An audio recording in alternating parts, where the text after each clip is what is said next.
നമ്മൾ ഭഗവാൻ ഗുരുവായൂരപ്പനെ പൂജിക്കാൻ തുടങ്ങിക്കഴിഞ്ഞാൽ നീ എൻ്റെ ഭക്തനായിരുന്നു ഭഗവാൻ നമുക്ക് കാണിച്ചു തരുന്ന കുറച്ച് സിംറ്റംസ് ഉണ്ട്. ഞാൻ നിന്നെ അറിയുന്നുണ്ട്, ഞാൻ നിന്നെ കാണുന്നുണ്ട്, ഞാൻ നിന്റെ കൂടെ ഉണ്ടെന്ന് ഭഗവാൻ തന്നെ തെളിയിച്ചിരുന്നു നമുക്ക്. അതും കുറച്ച് ലക്ഷണങ്ങൾ തരും. ഈ പറയുന്ന ലക്ഷണം ഏതെങ്കിലും ഒന്ന് നിങ്ങളുടെ ജീവിതത്തിൽ ഉണ്ടായിട്ടുണ്ടോ? അതിൽ ആദ്യത്തെ എന്നുള്ളത് ഭഗവാന്റെ സ്വപ്ന ദർശനം. ഭഗവാൻ ഗുരുവായൂരപ്പന്റെ പൂർണ്ണ രൂപമായിട്ടോ അല്ലെങ്കിൽ മഹാവിഷ്ണുവിന്റെ രൂപമായിട്ടോ അല്ലെങ്കിൽ ഉണ്ണിക്കണ്ണനായിട്ടോ അല്ലെങ്കിൽ കാലിച്ചെറുക്കനായിട്ടോ ഭഗവാന്റെ അവതാരങ്ങളിൽ ഏതെങ്കിലും ഒരു അവതാരമായിട്ടോ നമ്മുടെ സ്വപ്നത്തിൽ ദർശനം കിട്ടും നമുക്ക്. അതിന്റെ അടുത്ത ലക്ഷണം എന്നുള്ളത് നമ്മൾ പൂജാമുറിയിൽ ഭഗവാനോട് പ്രാർത്ഥിക്കുന്ന സമയത്ത് നമ്മൾ കണ്ണുകൾ അടച്ചു പ്രാർത്ഥിക്കുന്ന സമയത്ത് പെട്ടെന്ന് കണ്ണ് തുറന്നു നോക്കിക്കഴിഞ്ഞാൽ ഭഗവാന്റെ വിഗ്രഹം നമ്മുടെ മുഖത്ത് നോക്കി ചിരിക്കുന്നതായിട്ട് ഫീൽ ചെയ്യും നമുക്ക്.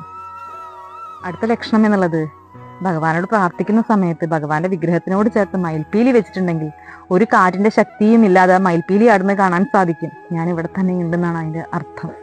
ഒരു കാറ്റിന്റെ ശക്തിയും വേണ്ട, ആ മയിൽപ്പീലി കിടന്ന് ആടുന്നത് കാണാൻ സാധിക്കും.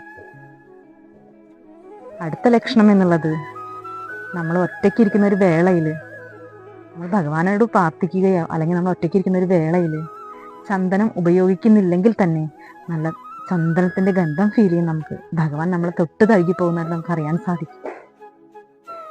ഭഗവാന്റെ ഭക്തരുള്ള വീടുകളിൽ തുളസിച്ചെടി തഴച്ചു വളരും.